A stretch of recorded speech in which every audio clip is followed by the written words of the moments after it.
You're a big fan of video games. Have you ever played Sonic the Hedgehog? Yeah, I played it a few times. It's definitely a classic game. I remember playing it as a kid.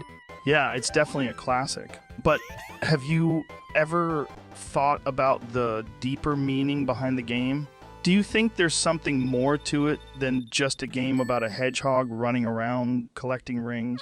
Well, I think, like most things, it can be interpreted in different ways. But one thing I do think is that it's a story about an individual who has a goal and fights against adversity to achieve it. It's a classic hero's journey. Yeah, that's definitely a big part of it. But what do you think is the bigger message behind Sonic? Is there something deeper there? I think the message is about taking personal responsibility, using your own abilities to make the world a better place and standing up against oppression and fighting for freedom. Right, I think that's something a lot of people can relate to.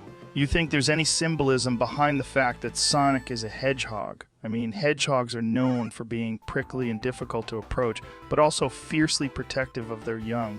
Yeah, I think that's definitely a part of it. I think the hedgehog aspect of Sonic represents the idea that we all have a protective instinct and that it's important to use that instinct to defend what's important to us. Do you think there's something more to it than just a game about a hedgehog running around collecting rings? Come on, it's a blue hedgehog with red sneakers. It's not exactly the most original concept, you know? Now, I know some of you Sonic fans out there might be getting defensive, but hear me out.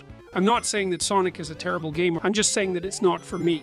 Interesting perspective. Thanks for sharing it with us, Jordan. It's always fascinating to hear your thoughts on these things.